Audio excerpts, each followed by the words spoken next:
नमस्कार, मी डी.टी. आंबेगावे, मुख्य संपादक सत्य पोलीस टाइम्स। सामान्य जनतेचा आवाज बुलंद करण्यासाठी सत्य पोलीस टाइम्स या चॅनेलला आत्ताच सबस्क्राइब करा। विमा कर्मचारी सेनेतर्फे आपले सर्वांचे आभार मानतो। आज आपल्या सर्वांना माहिती आहे की आपल्या मराठी माणसांना न्याय मिळायचं म्हणजे आपलं न्याय मंदिर म्हणजे शिवतीर्थ, त्याच एका आशेने अपेक्षेने आपण या ठिकाणी आलेलो आहोत, जमलेलो आहोत। आणि आपली हे भेट घडवून देणारे आपले मनसेचे नेते सन्माननीय श्री रणदीप देशपांडे साहेब आज ते कामानिमित्त बाहेर गेलेत आणि आपल्या कामगार सेनेचे सरचिटणीस सन्माननीय संतोषभाई धुरी साहेब आज या ठिकाणी आपल्या सर्वांसाठी आलेले आहेत। त्यांनी साहेबांना आतमध्ये जे काय आपली व्यथा जे काय आहे ते साहेबांना सांगितलेलं आहे। यानंतर मला वाटते आपण सर्वांनी आपला जो लढा आहे तो चालूच राहणार आहे। आता शेवटी साहेबांनी तुमच्या समोर सगळ्यांसमोर सांगितलं आहे की मी बोलून घेईन, त्यामुळे ती चर्चा त्यांच्यासमोर होईल। आता मी थोडक्यात आपल्या सर्वांना संबोधित करण्यासाठी मी संतोषबाईंना मी धुरी साहेबांना विनंती करतो की आपण आम्हा सर्वांना संबोधित करावं।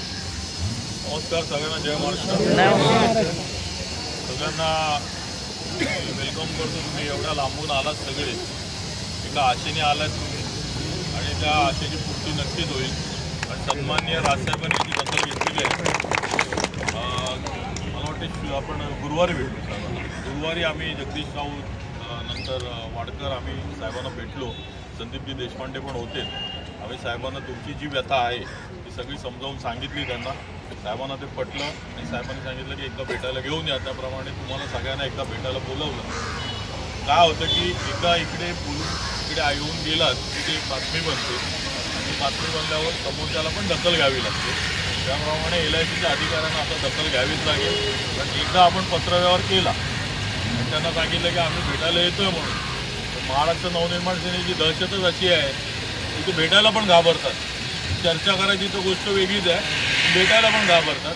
मला या तुमच्या व्हिडिओच्या माध्यमातून असून दे तर तुमच्या सगळ्यांच्या समोर मी सांगतोय की आम्हाला पहिलं भेटायचं आहे। आमची पहिली मनसेची अशी हे आहे, शिस्त आहे आणि पद्धत आहे की पहिले आम्ही भेटून बोलतो, व्यवस्थित बोलून जर काम होत असेल तर ठीक आहे, नाही तर आम्हाला आमच्या हात सोडायला लागते।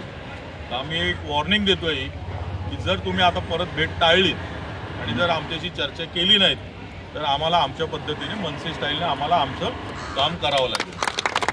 झालं कसं, आम्ही पत्र दिलं त्यांना, असं नाही आहे की आम्ही जबरदस्ती करतोय। कोर्टाची ऑर्डर झालेली आहे, कोर्टाने सांगितलेलं की यांना कामावर घ्या म्हणून। गेली कित्येक वर्ष तुम्ही लोक काम करताय LICसाठी, तुमची शिपाई म्हणून भरती आहे, तर तुम्ही कामं क्लेरिकलपेक्षा जास्त करताय, बरोबर आहे? सगळी कामं करत असताना सुद्धा ती तुमची दखल घेतली जात नाहीये, तुम्हाला राबवलं जाते आहे। आणि याच्यातून तुम्हाला न्याय मिळायचा असेल तर शिवतीर्थ ते शेवटचं ठिकाण आहे। त्याप्रमाणे तुम्ही तिकडे आज आलात, आज साहेबांची भेट झाली आहे तुमची, नक्कीच तुम्हाला न्याय मिळेल हे मी तुम्हाला आश्वासन देतो आणि ते करून दाखवू आपण।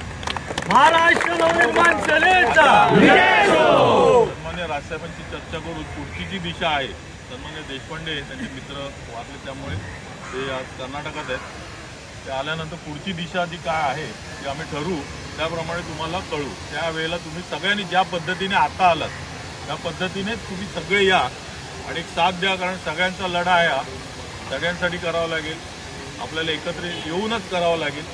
त्या पद्धतीने आपण हे काम करू आणि तुम्ही इकडे आलात, परत एकदा तुमचं मी आभार मानतो। धन्यवाद। जय हिंद, जय महाराष्ट्र। सामान्य जनतेचा बुलंद आवाज, सत्य पोलीस टाइम्स।